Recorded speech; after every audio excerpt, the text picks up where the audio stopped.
CBSE class 12 mathematics section question number 1. If d dx of fx equal to 2x plus 3 by x and f1 equal to 1, then fx is. So here we have to find the value of fx. So let's find the answer. So given d dx of fx equal to 2x plus 3 by x, here the derivative of the function fx is given. So now simplifying, d of fx equal to 2x dx plus 3 by x dx. Now we have to integrate both sides. So integrating both sides, so putting the integration sign, integration of d of fx, that is equal to integration of 2x dx plus integration of 3 by x dx, and when we have integration of d of fx will be equal to fx, since integration of dx equal to x, so integration of d of fx will be equal to fx.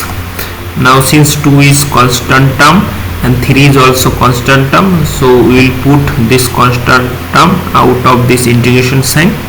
So fx equal to 2 of integration x dx plus 3 into integration 1 by x dx. Now integration of x dx is equal to x square by 2 plus integration of 1 by x dx is log modulus x.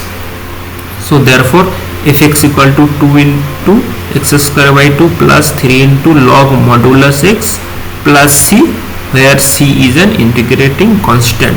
Now this 2 and this 2 will be cancelled.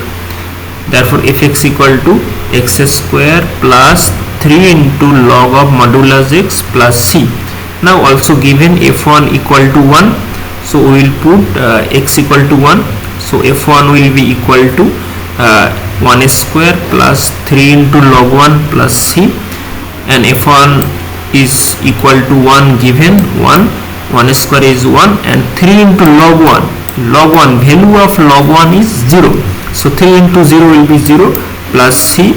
Now therefore c will be equal to 1 minus 1 equal to 0, c equal to 0. Now we will put c equal to 0 in this equation number 1. Therefore if we put c equal to 0, it will become fx equal to x square plus 3 into log modulus x. So here in the answer fx is option B, x square plus 3 into log modulus x will be the correct answer.